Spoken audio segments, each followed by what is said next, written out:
Chers collègues, nous avons l'honneur et le plaisir d'accueillir aujourd'hui, à la fin de notre plénière, parmi nous, Madame Tytti, Tuppurainen, ministre des Affaires européennes de la République finlandaise. Madame la ministre, nous vous accueillons aujourd'hui pour un échange de vues sur l'une des priorités de votre présidence, mais aussi pour l'avenir de l'Union européenne, à savoir les transitions numériques et écologiques. Votre présence aujourd'hui parmi nous témoigne des liens étroits entretenus avec votre présidence. It's not high-tech, it's only... it's a little bit, sorry. It works.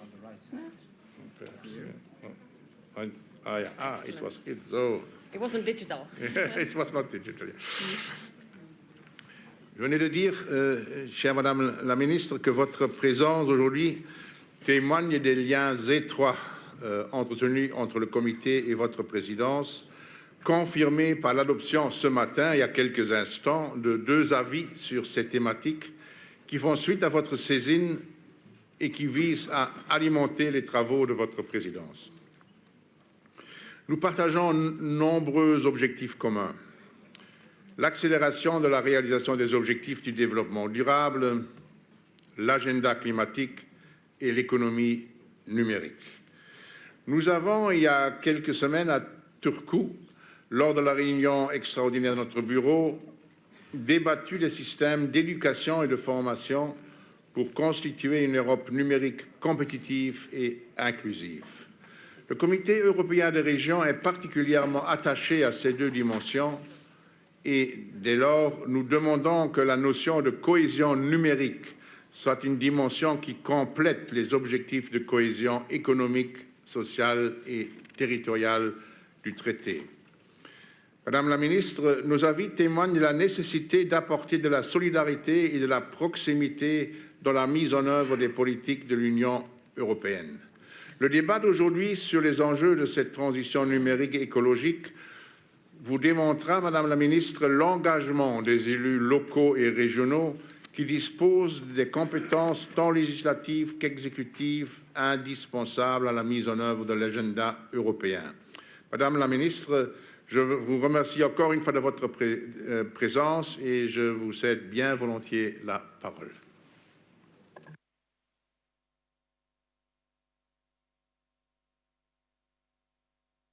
Thank you very much, Mr. President. It's a great pleasure and an honor for me to attend this plenary of the Committee of the Regions and to participate in this discussion on digital and ecological transition.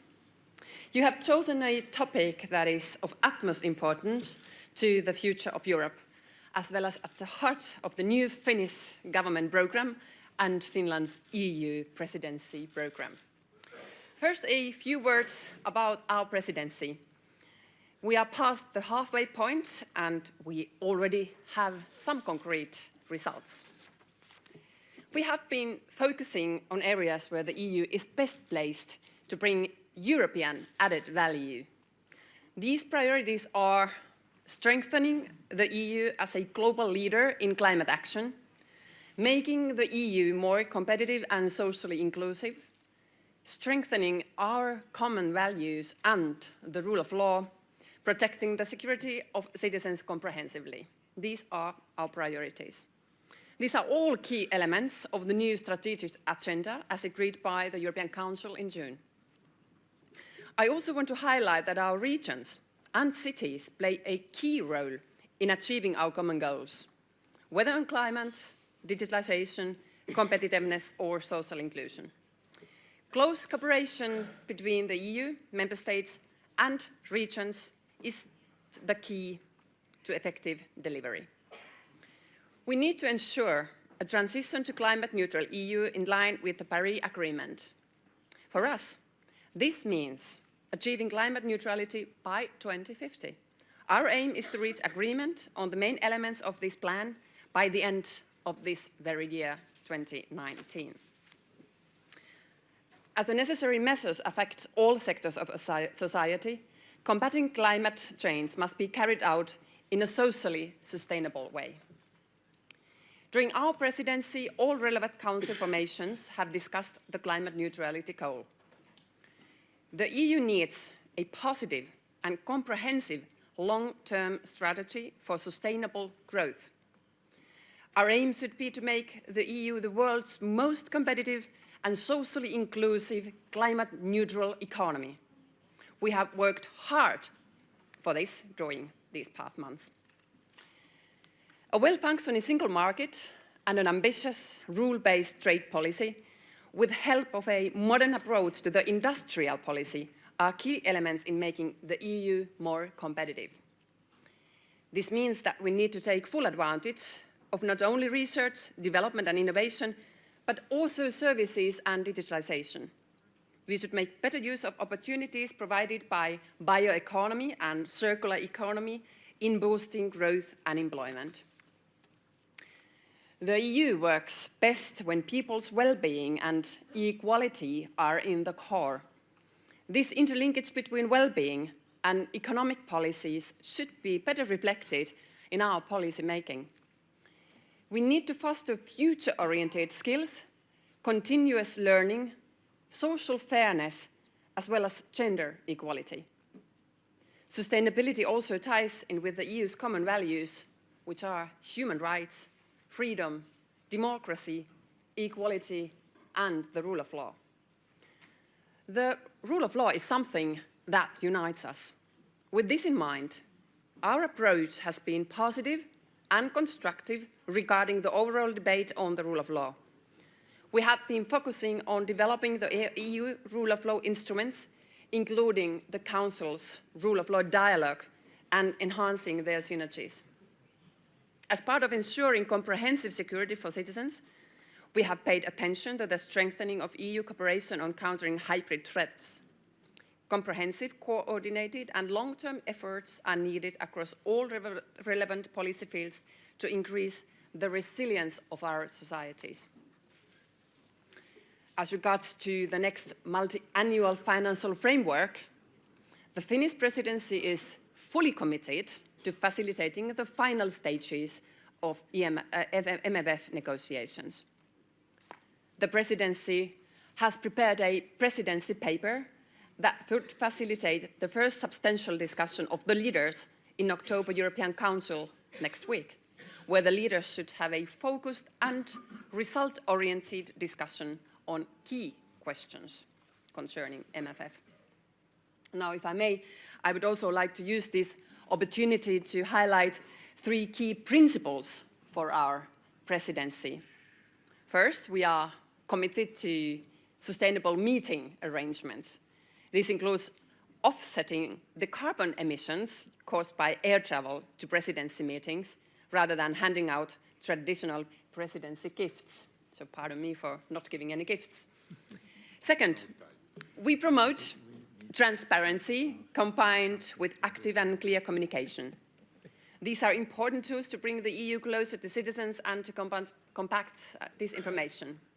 This means, for example, more public debates in the Council. Third, better regulation, including the principles of subsidiarity and proportionality. They are at the core of the Council's work. Now, ladies and gentlemen, I will now turn to the topic of today's discussion, digital and ecological transitions. First, I would like to thank the Committee of the Regions for the 2 high-quality referrals opinions that are the basis of our discussions today.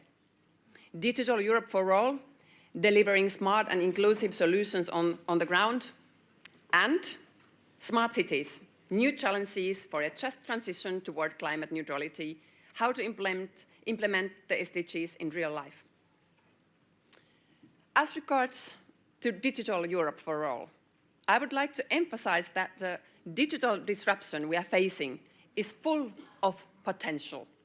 It challenges our traditional business models and forces us to adjust our policies towards the digital era.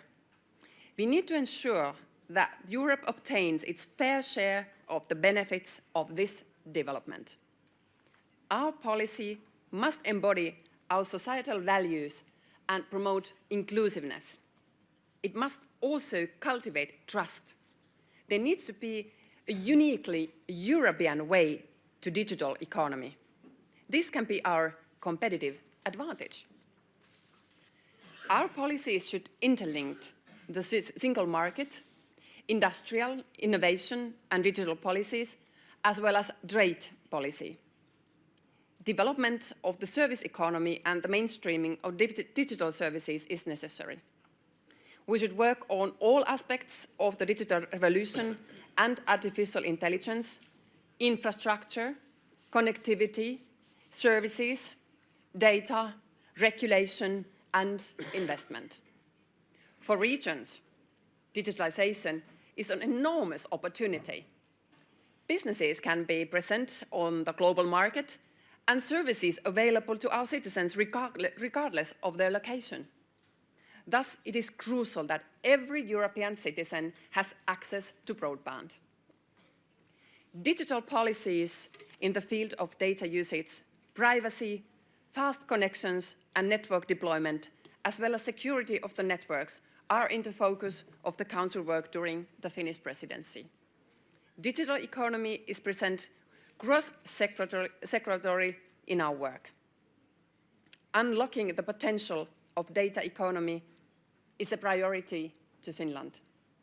As the Council presidency, we stimulate a European-level debate on the principles that can guide the development of the data economy.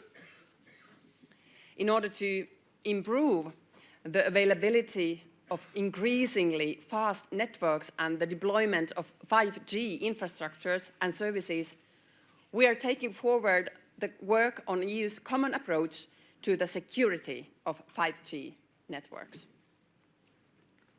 EU funding, such as Connecting Europe Facility, Horizon Europe, and Digital Europe Programme, are important instruments in reaching our goals regarding digital economy. Dear President, honourable members of the committee, digitalization is not the only trend we have to bear in mind when talking about the future of Europe. We have parallel trends and challenges that need to be taken into account. The most urgent is the transfer to climate-neutral economy. Climate change affects all sectors of our society, and we have to deal with it as a cross-cutting challenge that needs substantial measures and bold answers. Main challenge for us is to manage the transformation of our energy systems and industries. Big investments are needed, and countries in Europe must raise their yearly investment rate from current 2% to 2.8% a year for this transition to happen. In order to mobilize the private investors, we need to set the ambitious goal, climate neutrality by 2050, that gives both investors and industries predictability for decades to come.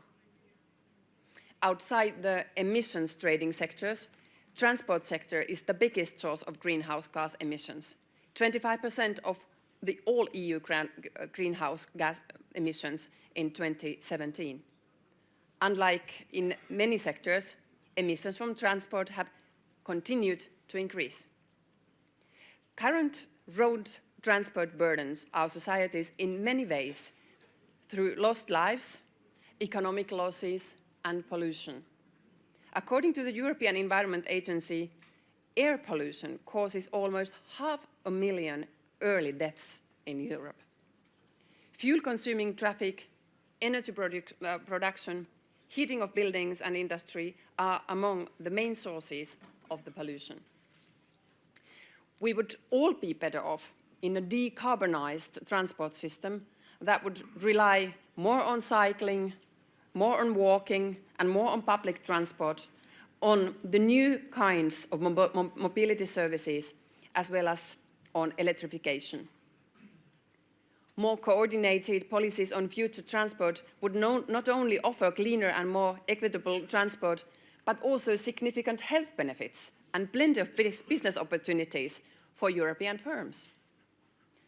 Now, regions and cities play a crucial role in implementing the policies needed for systemic change, such as land use planning, regional energy production, requirements for buildings and construction, and waste management systems. Agriculture and forestry are, of course, also very crucial sectors for EU's aim to become climate neutral. Forests are our biggest sink of greenhouse gas emissions, and farmlands of the EU store 10 times more carbon than the EU annually emits into the atmosphere. Policies that support sustainable use and practices, as well as new research and innovations in these sectors, are vital for our goal. Ladies and gentlemen, it is the responsibility of the EU, together with other major economies, to take the leading role in the transition to digital, sustainable, and climate-neutral economy. Taking the leading role should not be seen as a burden. Transition should be seen as a possibility. While major investments will be needed, we should also see benefits as regards the competitiveness of the European enterprises. We should rather be afraid of remaining in old technologies and methods than introducing new innovative ways to proceed. We need to embrace and shape the changes brought about by the green transition, technological evolution and globalization, so that no one is left behind. We have to ensure a just and fair transition for all, including the low-skilled workers. The rights proclaimed in the European social pillar are relevant. Employment services, lifelong guidance, and continuous lifelong learning are important. Education and training have an important role in addressing the changing demands in skills. We have to ensure that the workforce is equipped with up-to-date skills, bearing in mind that the core competencies of the businesses can be found in-house. We also need to improve our working methods. Also, by funding inter alia through the relevant EU funds and programs plays an important role. We need to work across the board and sectors and use all available means to ensure a smooth and just transition to a competitive, environmentally friendly and climate neutral economy. The Horizon Europe, our new impressive program for research and innovation, is a world-class example on how we can tackle big societal challenges as the climate change. Honourable members, encouraging the efforts of the regions in building their future is close to my heart. Having witnessed the vital role EU cohesion policy has played in supporting development of my home region in the sparsely populated northernmost areas of the EU. Cohesion policy significantly contributes to sustainable and inclusive growth in all EU regions and helps us tackle the challenges the EU is facing. Cohesion policy is an important tool in stimulating sustainable economic growth and reducing regional disparities. Challenges related to unemployment, competitiveness, demographic change, accessibility, and climate change are common to all member states and regions. At the same time, the future cohesion policy needs to be more result-oriented, efficient, and thematically focused. Strengthening common values and the rule of law are key priorities for Finland's presidency. We need to concentrate on common goals that are crucial for the future of the Union. Cohesion funding can bring clear European added value to our citizens by improving employment, investment, and well-being. Cohesion policy should better support sustainable growth, employment, and innovation-driven economy in all regions of the EU. It has an important role in boosting research and innovation, as well as creating resilience to globalization. Now, President, honourable members of the committee, I would like to thank you very much for your discussions today and for your attention. As I said in the beginning, I very much value the role that our cities and regions play in the European cooperation. I look very much forward to our fruitful discussion today. Thank you all.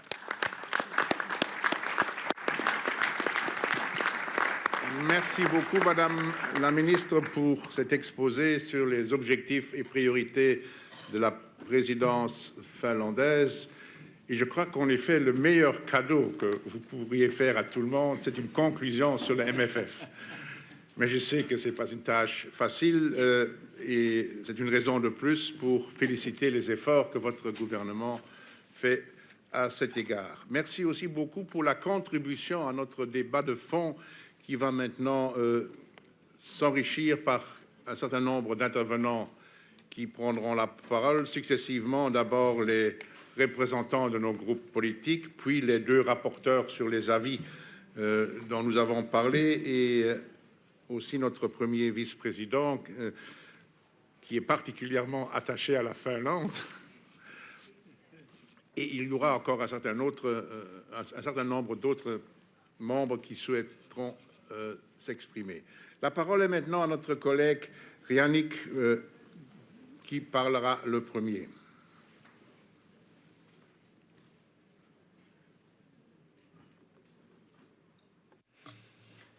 Poštovana ministrice Tuppurainen, hvala vam na vašoj informativnoj intervenciji. Prije nego počnem, želio bih vas srdačno pozdraviti ovdje u Europskom odboru regija, ne samo kao član Europske pučke stranke, nego i kao koordinator NV povjerenstva koje se bavi energijom, okolišom i klimatskim promjenama. Čestitam vam na vašem finskom predsjedanju i na tome što ste održivost stavili na visoku prioritetnu listu, a ujedno vam i čestitam na vašem uspješnom radu. Drago mi je da ovdje razgovaramo o tranzicijama, energetskoj, mobilnoj, prehrambenoj. Ovo je veliki korak naprijed koji nas odmiče od fragmentiranih političkih sektora i koji uzima u obzir ekosustav kao cjelinu. Mi smo uvjereni da se sa izazovima moramo suočiti direktno na njihovom izvoru.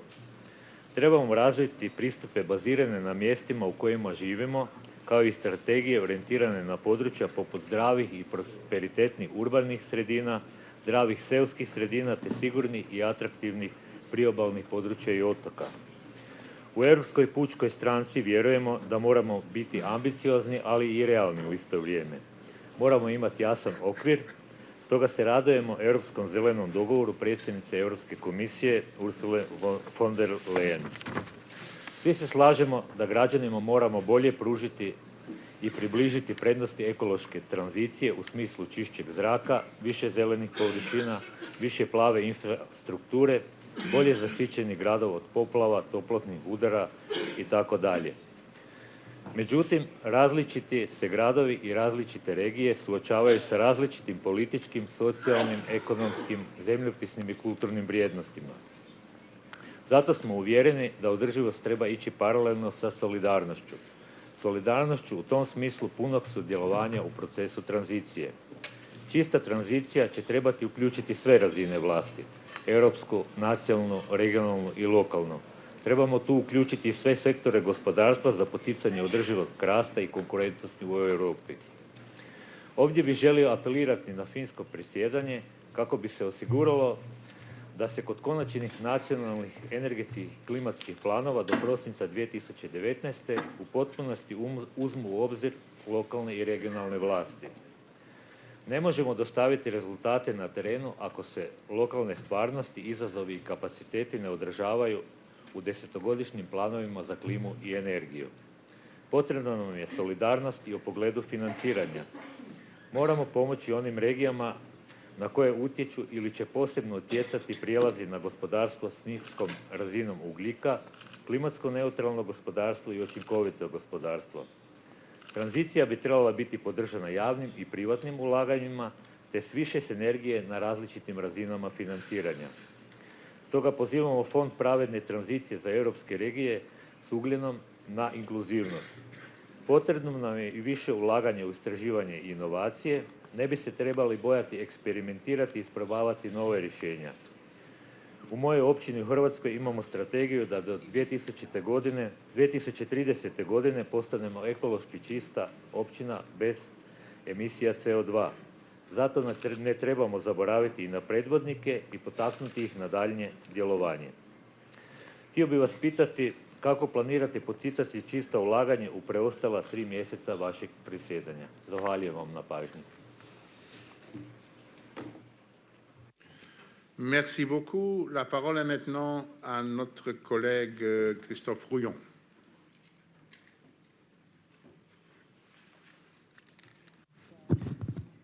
Madame la ministre des Affaires européennes de Finlande, chers collègues, le programme de la présidence finlandaise est particulièrement ambitieux.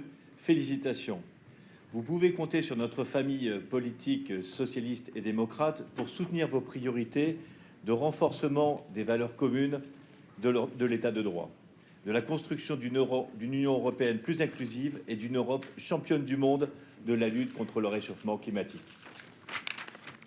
Nous réclamons que les objectifs du développement durable soient clairement établis comme stratégie de développement à long terme de l'Union européenne pour succéder à la stratégie Europe 2020 et qu'elle intègre un ensemble d'objectifs économiques, sociaux et écologiques et d'indicateurs contraignants applicables territorialement.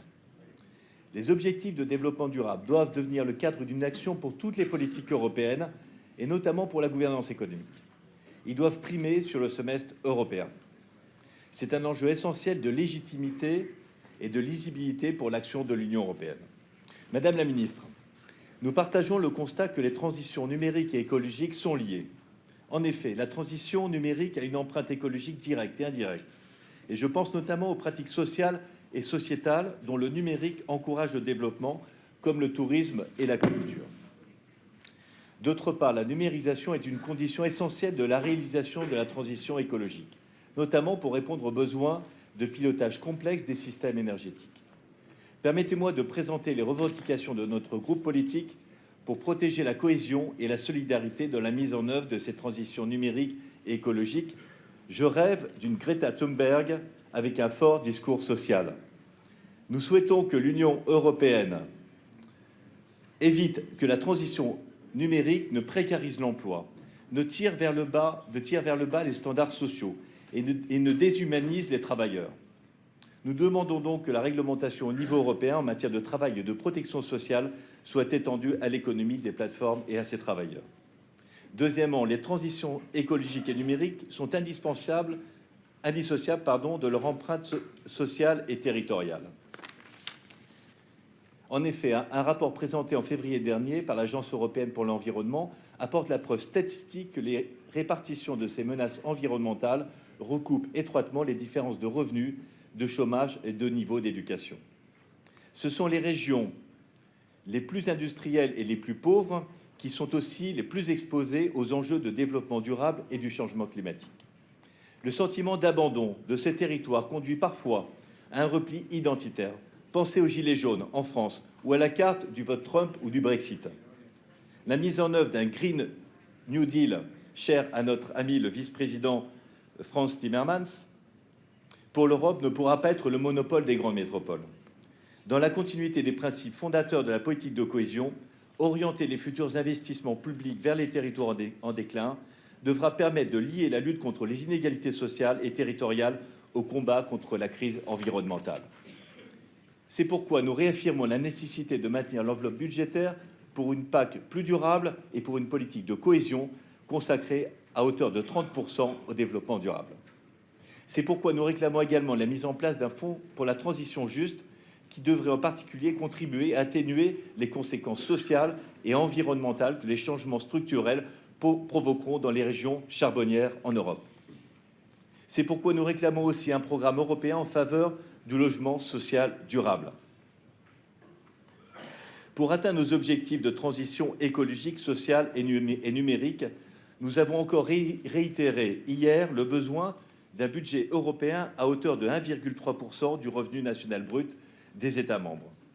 Et si les États ne veulent pas s'engager davantage, qu'ils aient au moins le courage de pallier en intégrant les nouvelles ressources propres et en taxant justement les multinationales qui réalisent les profits chez nous en Europe. Merci de votre attention. Merci beaucoup. La parole est maintenant à notre collègue Karl Foll. Tackar ordförande, bästa kollegor, bästa minister Tuppurainen. Jag förmodar att ni kom hit med flyg. Checkade ni in på flygplatsen eller på nätet?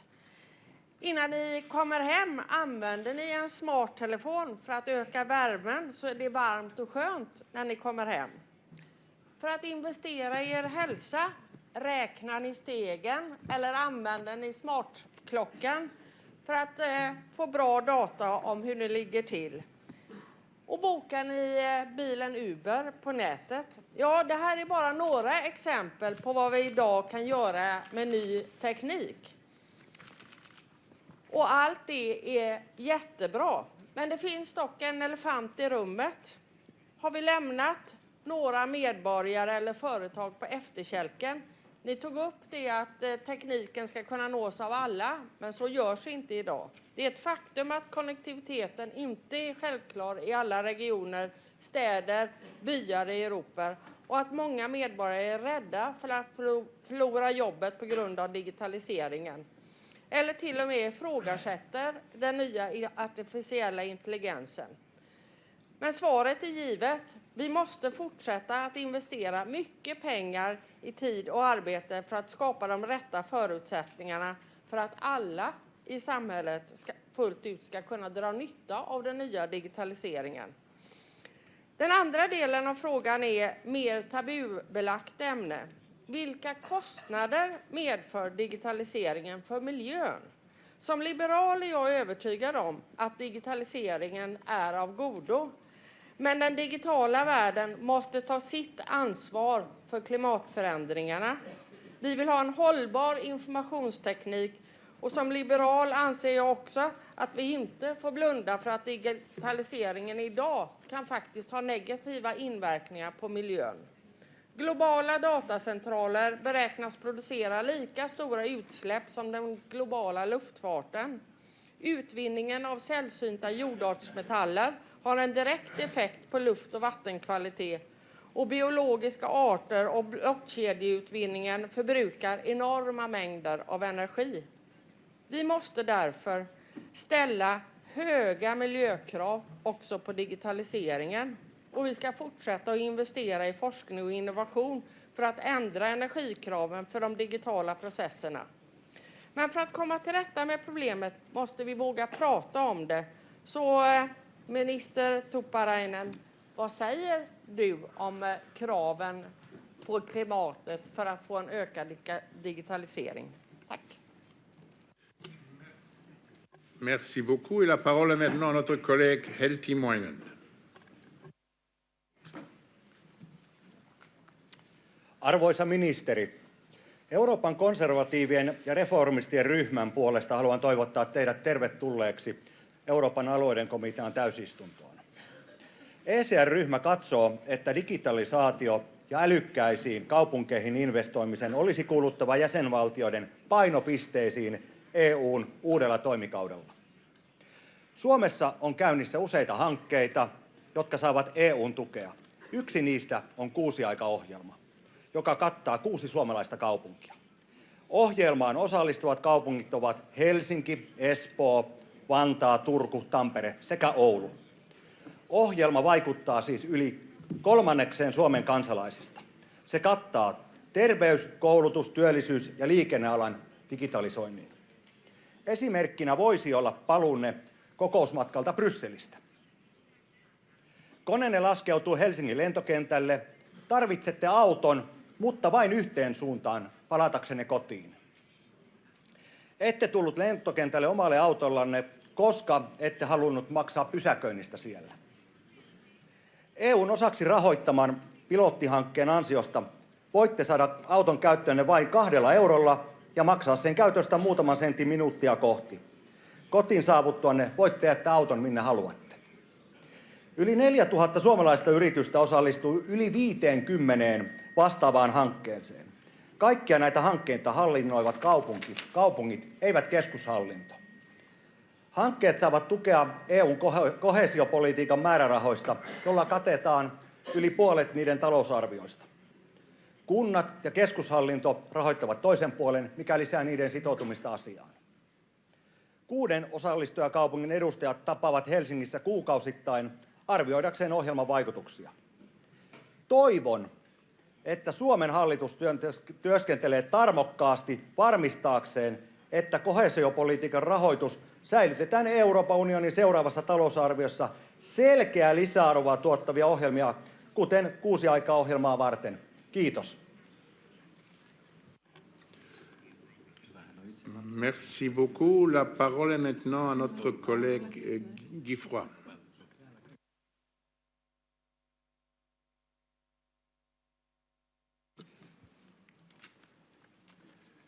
Mevrouw de minister, beste collega's.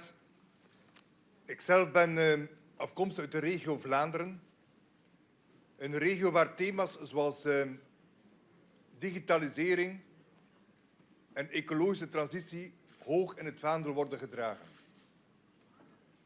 In ons recent goedgekeurd regeerakkoord wordt het nog eens bevestigd. Maar ook in de prioriteiten voor het Fins voorzitterschap staan deze thema's centraal. De voorbije maanden heb ik als rapporteur gewerkt aan een rapport met als basis een doorverwijzingsbrief van uw voorzitterschap, slimme steden en regio's, nieuwe uitdagingen voor een rechtvaardige overgang naar klimaatneutraliteit. Ik ben dan ook tevreden dat we deze opinie, daarnet unaniem goedgekeurd, dankzij de versnelde procedure nog tijdens uw voorzitterschap kunnen finaliseren. In mijn opinie gaan digitalisering en ecologische transitie hand in hand. De rol die steden en regio's daarbij spelen is cruciaal. De slimme stad of de slimme regio is immers de stad of regio van de toekomst. Steden en of regio's die gebruik maken van slimme tools, innovatieve technologieën en open data kunnen een significante bijdrage leveren voor een Europa dat klimaatneutraal wil worden, biodiversiteit wil garanderen en efficiënt wil omspringen met grondstoffen. Maar de lokale actoren kunnen dit niet alleen. Europa moet hen hierin gidsen en steunen. Vanuit Europa moeten we een flexibel kaderwerk creëren waarbinnen opportuniteiten worden geschapen om innovatieve oplossingen sneller te verwezenlijken en te financieren. Specifieke en toegankelijke financieringsinstrumenten zullen daarvoor noodzakelijk zijn. De basis is niet alleen een visie ontwikkelen of objectieven definiëren, maar ook hard werken met veel concrete maatregelen. Ze benoemen, ze monitoren, de kennis hiervan opbouwen via bijvoorbeeld een principe van regel uw zones en de kennis met elkaar delen. En dit alles op een kostenefficiënte manier en rekening houdend met het subsidiariteitsprincipe. Ten slotte, een inclusieve aanpak mag niet ontbreken, want niemand mag achterblijven.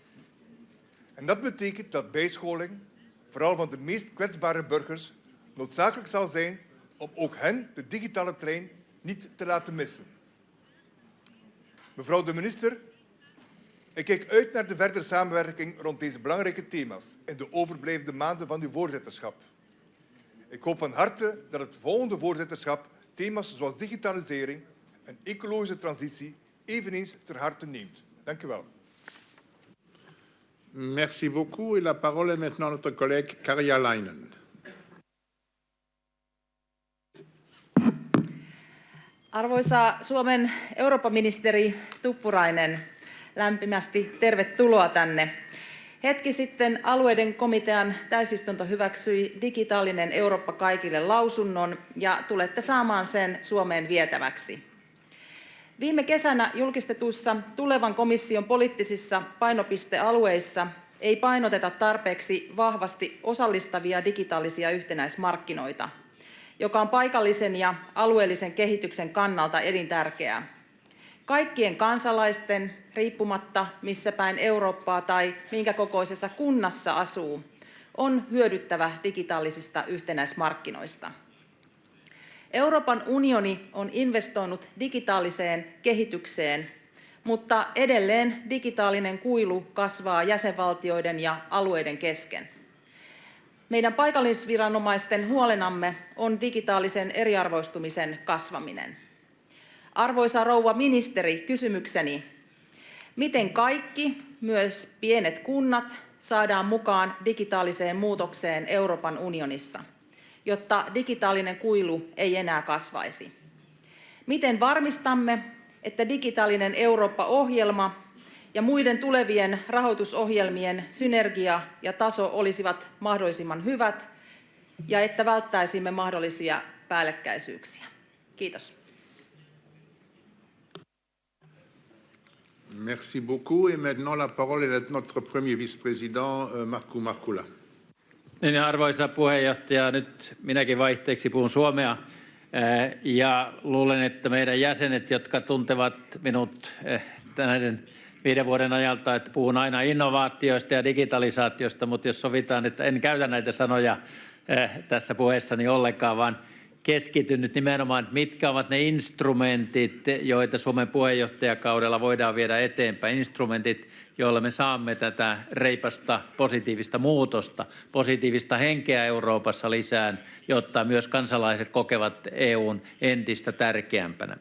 Ja tässä mielessä haluan aivan erityisesti korostaa, että ne kestävän kehityksen periaatteet, koko YK:n SDG-työ, jota me myös teemme todella innokkaasti, vedin meidän delegaatiota, alueiden komitean delegaatiota, osana EU-delegaatiota tuolla New Yorkissa 2 viikkoa sitten. Jatkamme sitä työtä hyvin systemaattisesti ja siinä on meillä todella paljon annettavaa globaalisti. Ja tähän me tarvitsemme jokaista kaupunkia, jokaista maalaiskylää kansallisten hallitusten lisäksi osoittamaan, että miten tätä muutosta tehdään. Tämä on äärettömän tärkeää ja toivon, että Suomi kaikin keinoin edistää, että SDG-toiminta on EUn priorisoima tulevan strategian hyvin selkeä perusta. Ja mitä tämä sitten tarkoittaa? Tämä tarkoittaa myös, että me tarvitsemme edelläkävijöitä siten, että Pariisin ilmastosopimuksen taso ei ole riittävä, vaan ambitiotason pitää olla suurempi. Ja tässä mielessä me voimme varmasti Suomesta tuoda paljon hyviä esimerkkejä. Ja toivon, että Suomen puheenjohtajakauden aikana, kun tiedän miten paljon SDG-työtä siellä on tehty, saataisiin sellainen eurooppalainen käytäntö, jossa jatkamme sitä työtä, jota Romania teki, mutta ei päässyt riittävästi pitkälle, jolloin meillä olisi vahvistettu käytäntö jostain teidän keskeisestä sekä puheestanne että ministerikokouksesta. Me tiedämme, miten esimerkiksi Living Lab-toiminta luotiin Suomen edellisellä puheenjohtajakaudella, joka on vaikuttanut erittäin paljon täällä Euroopassa. Tähän tietenkin meidän suuret odotukset on, että ensi viikon neuvostossa MFF menisi eteenpäin, ainakin tulisi selkeät askeleet, mutta myös sen osalta toivon, että te vauhditatte nyt niitä käytännön ohjeita, säädöksiä, hallintokäytäntöjä, jotka kaikki voidaan luoda valmiiksi, jotta sitten kun päätökset on olemassa, niin alueella päästään todella vauhtiin, eikä tarvitse, ettei synny uutta välivuotta. Ja toinen, mikä tässä tuli jo selkeästi esille, on nämä integroidut instrumentit kaupunkikehitykseen, kaupunkivetoiseen aluekehitykseen. Suomen 6 aika, joka tässä jo nostettiin esille, on ollut paras esimerkki EU:ssa ja me haluamme tätä toimintaa edelleen levittää. Ja haluan vielä todeta, että me kävimme eilen täällä reippaan keskustelun komponentti 5, että miten näitä alueiden välisiä innovaatioinvestointeja voidaan viedä eteenpäin ja päädymme äänestyksen jälkeen, mutta lähes yksimielisesti, että nämä on säilytettävä koheesiopolitiikassa. Ne tuovat juuri sitä uutta, jota me haluamme. Kiitoksia. Merci beaucoup. La parole est maintenant à notre collègue Sirpa Ertel.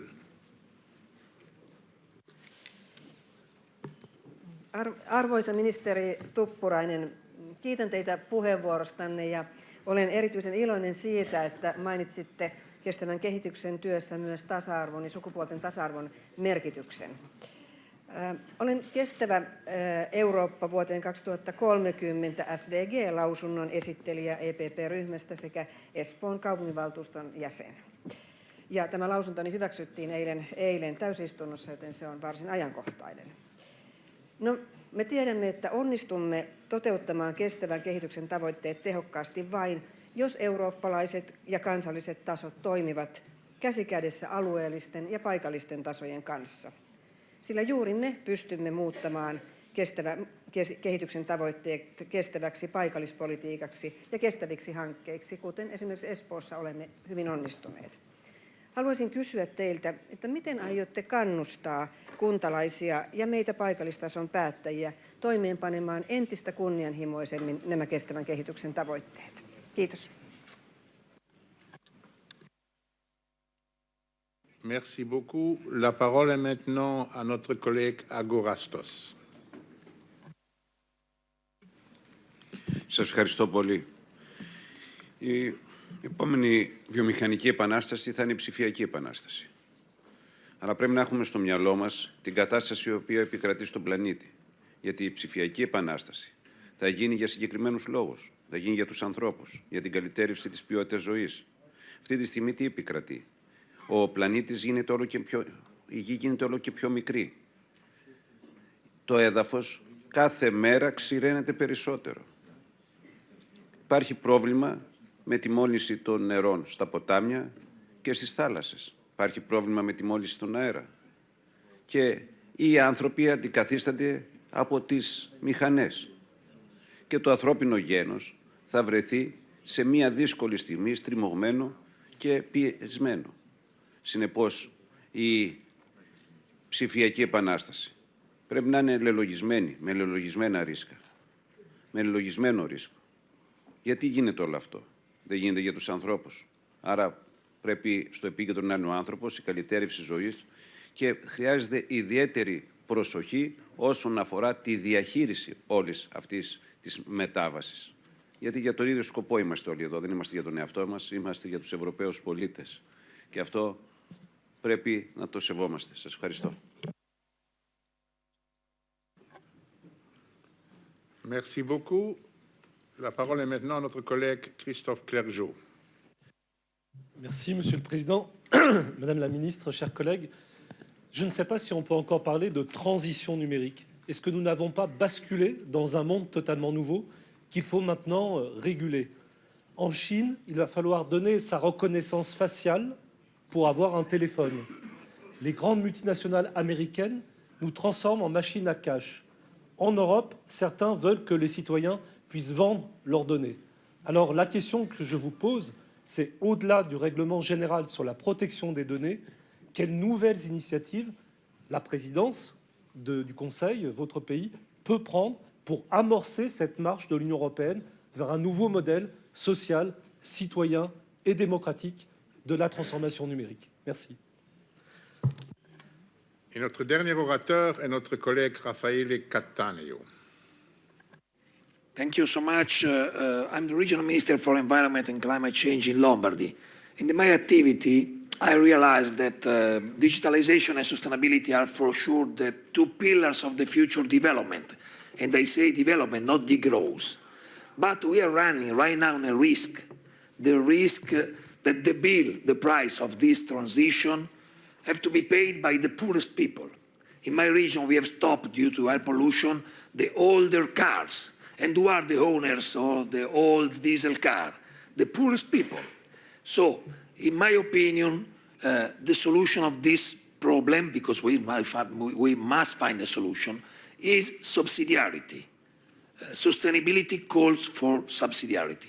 We need, at local level, concrete tools and resources to solve this problem. And I ask you, which kind of tools do you offer us as local authorities to contribute to solve this problem? Thank you. Merci beaucoup. Madame la Ministre, vous avez entendu les questions et les réflexions que votre introduction a inspirées à nos collègues. Et c'est avec plaisir que je vous recède la parole pour réagir à ce que vous avez entendu.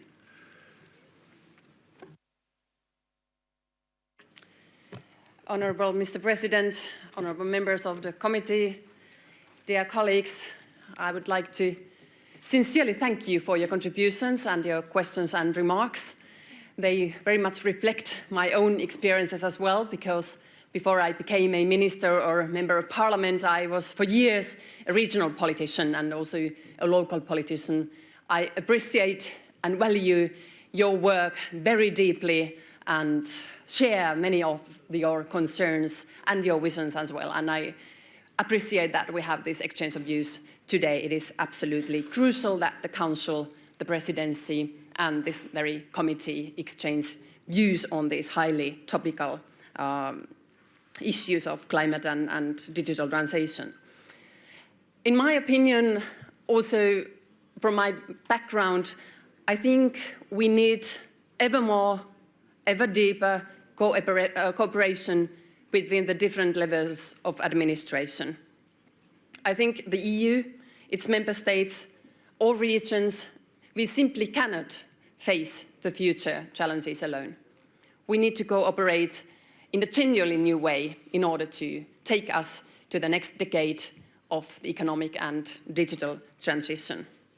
Now, today, we reflected only two of the challenges, the digital and the climate. There are also others. Now, our Finnish presidency, we call a new growth, sustainable growth strategy for the European Union. We wish to see the European Union, the world's most competitive, world's most socially inclusive, carbon neutral economy in the world. That shall be the aim, and for that we shall work together. Now we should follow very closely the Agenda 2030 given by the United Nations, and that is something that has to be addressed by the local level and at the regional level and at the national level and at the EU level. We have to give the concrete content for the United Nations Sustainable Development Goals. And I think the EU must play the leading role in the transition to climate neutrality. We need to support strongly with new financial incentives, may it be the Just Transition Fund or others. We have to support the green revolution of businesses and citizens every day. Workers, our workers in every region and country must be able to move into new green sectors or new jobs within the same sector or workplace. What is needed is a just transition indeed, where no one is left behind.